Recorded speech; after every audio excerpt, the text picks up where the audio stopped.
been an attack. Some of us speculated it could have been, for example, a Hezbollah arms shipment that blew up, maybe a Hezbollah bomb-making facility.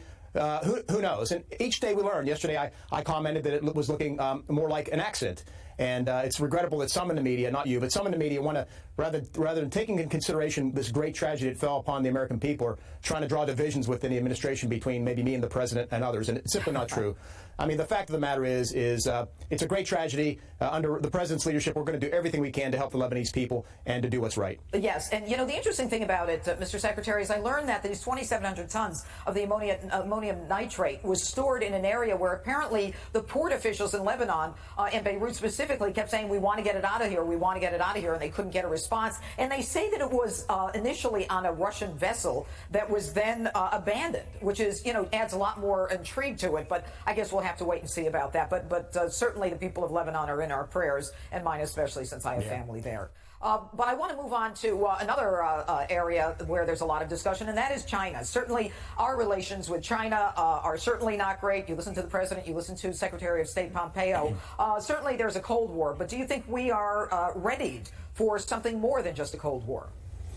Well, you know, my responsibility as Secretary of Defense is to be ready for everything, to plan for the worst and work for the best. And it's coincidental that you bring this up, because I spent nearly an hour and a half on the phone this morning with my counterpart in China, the defense minister. And we talked about a number of issues, Taiwan, Hong Kong, South China Sea, a number of other issues. And so, look, we're not looking for a conflict with China, but we need to stand up for what's right. And the president has done this under his leadership. We're finally standing up for our economic interests, for human rights abroad, for our security interests in the region. And as I shared with the Chinese defense minister this morning, we're deeply troubled with how China handled the coronavirus and the devastation that it wreaked upon the world, but on the United States in particular. And we expect transparency and access and cooperation to make sure we understand what happened and do everything we can from preventing a similar thing from happening again.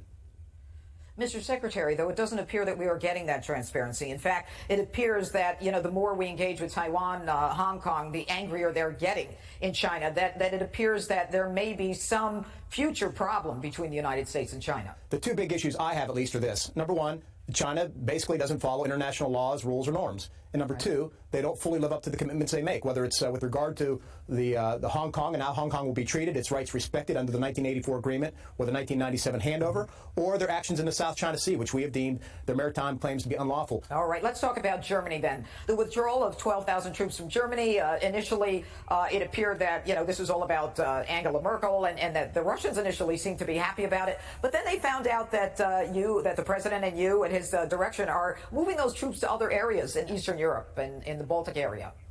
That's right. I mean, President Trump's direction in early June accelerated a process we had underway, and I laid out a number of things that I expected the commander to come up with when he presented the plan that that President Trump approved. And it addressed issues such as enhancing deterrence of Russia, strengthening the alliance, reassuring allies. And the bottom line is we basically are moving many troops further east, closer to Russia's border, to deter them. And to do those things, most of the allies I've either spoken to, heard from, or my staff has spoken to see this as a good move. It will accomplish all those objectives that have been laid out. And frankly, look, we still have 24,000 plus troops in Germany, so it'll still be the largest recipient of U.S. troops. The bottom line is the border has shifted as the alliance has grown. But let me make one other point here, because folks tend to bring this up in this context.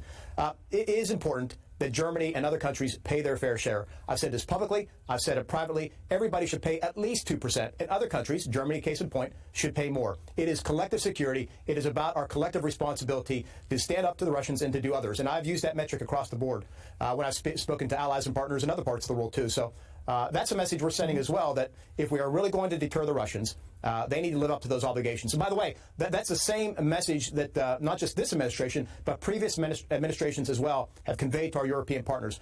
The president has just been bold enough to press it. I just have a few seconds left. Afghanistan, 4,000 troops coming home by Christmas time, 4,000 of the 8,000 there?